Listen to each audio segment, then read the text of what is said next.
नमस्कार दोस्तों, आज के वीडियो में हम लोग जानेंगे कि मशीन के लिए वाट इतना इम्पोर्टेंट क्यों होता है।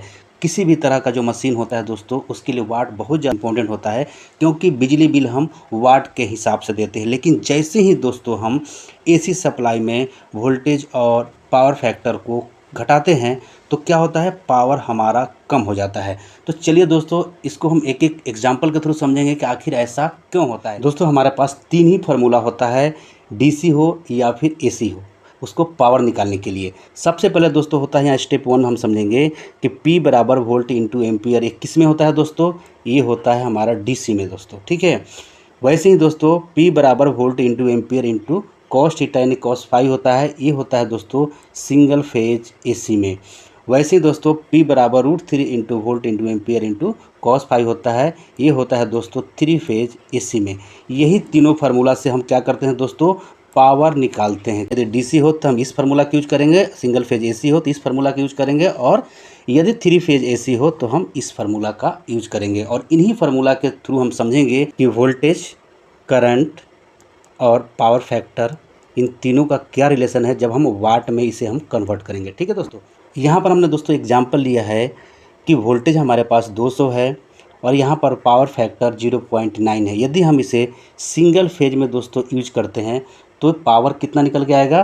तो हमें मालूम है कि सिंगल फेज में पावर का फार्मूला होता है volt into ampere into cos phi.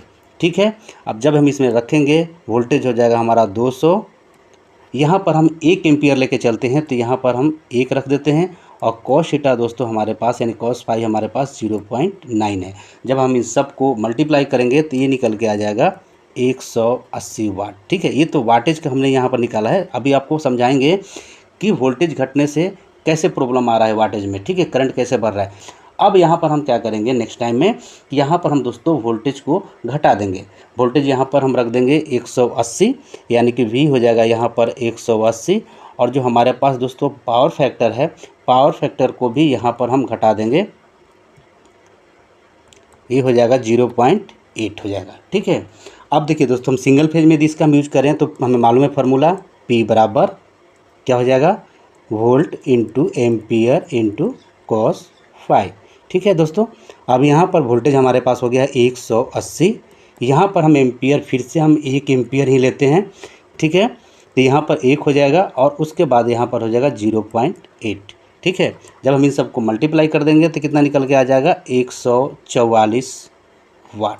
अब आपने देखा यहाँ पर क्या हो गया, जैसे ही दोस्तों हमने वोल्टेज और पावर फैक्टर को घटाया तो हमारा क्या हो गया, वाटेज जो है दोस्तों, वाटेज घट गया। और यही बात हमने शुरू में बोला था कि जैसे ही हम वोल्टेज और पावर फैक्टर को घटाते हैं तो क्या हो जाता है कि हमारा जो पावर है, पावर कम हो जाता है। आप यहाँ पर ध्यान देंगे दोस्तों, तो क्या होता है यहाँ पर कि जब हम 1 एम्पियर का करंट यहाँ पर फ्लो करवा रहे हैं, ठीक है, यहाँ पर भी 1 एम्पियर का करंट फ्लो करवा रहे हैं, और दूसरा चीज़ हमने यहाँ पर भी 1 एम्पियर का ही करंट फ्लो करवाया था। ठीक है, तो क्या हो रहा है दोस्तों, यहाँ पर वाटेज हमारा चेंज हो जा रहा है। ठीक है, लेकिन हमें हमारी मशीन को क्या चाहिए, मशीन को चाहिए वाट। अब यहाँ पर दोस्तों हम दूसरे अवे में भी समझने वाले हैं कि यदि हमारे पास 180 वाट का कोई मोटर है, कितना है, एक जो मोटर है हमारे पास वो कितना है, 180 वाट का है दोस्तों। उसका पावर फैक्टर जो है यानी कि पीएफ जो है 0.8 है। ठीक है, यदि इस मोटर को 1 एम्पियर करंट फ्लो करवाया जाए, इसमें 1 एम्पियर का करंट फ्लो करवाया जाए, तो क्या ये मोटर को 180 वाट मिल पाएगा? चलिए जानते हैं दोस्तों। हमारे पास दोस्तों सिंगल फेज में हमें मालूम है कि फार्मूला क्या होता है। यदि हमें उसका एम्पियर निकालना है तो I बराबर क्या हो जाएगा, यहाँ पर दोस्तों I बराबर हो जाएगा P divided by volt into P F हो जाएगा दोस्तों। क्या हो जाएगा, वोल्ट इंटू पी एफ। ठीक है, आपको ये कन्वर्ट करना आना चाहिए कि हम कैसे फार्मूला को कन्वर्ट करते हैं दोस्तों। हमें कितना पावर चाहिए दोस्तों, 180 वाट। ठीक है, यहाँ पर वोल्टेज हम दोस्तों यहाँ पर मान लेते हैं कि 180 वाट को ही चलाने के लिए हम यहाँ पर जो वोल्टेज दे रहे हैं वो भी यहाँ पर हम 180 वोल्ट ही दे रहे हैं दोस्तों। ठीक है, कितना दे रहे हैं, 180 वोल्ट। तो यहाँ पर वोल्टेज की जगह पर क्या हो जाएगा, 180 हो जाएगा, और यहाँ पर पावर फैक्टर में मालूम है कितना है, 0.8 है दोस्तों। ठीक है, अब जब हम इसको नीचे वाला के मल्टीप्लाई करके ऊपर से डिवाइड करेंगे दोस्तों तो ये कितना निकल के आ जाएगा, 1.25 एम्पियर।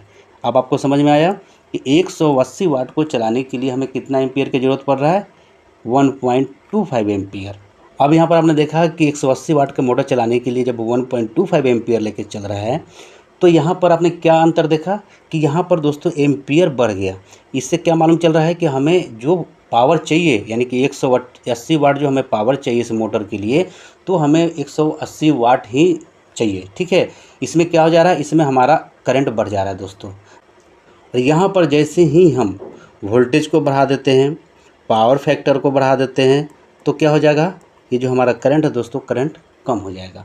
इससे क्या मालूम चल रहा है हमें कि जो हमारा वाट है, वाट कंप्लीट करने के लिए वोल्टेज, करंट, पावर फैक्टर को घटना बढ़ना पड़ता है दोस्तों। ठीक है, तो आशा करता हूं दोस्तों ये वीडियो आपको समझ में आया होगा। वीडियो समझ में आया होगा तो प्लीज़ वीडियो को लाइक और चैनल को सब्सक्राइब कीजिएगा, क्योंकि इसी तरह का इन्फॉर्मेटिव वीडियो आपके लिए बनाता रहता हूं। चाहे तो दोस्तों आप यहाँ पर ये तीनों फार्मूला को दोस्तों आप नोट कर सकते हैं, क्योंकि सबसे ज़्यादा यूज होने वाला ये 3 ही फार्मूला होता है।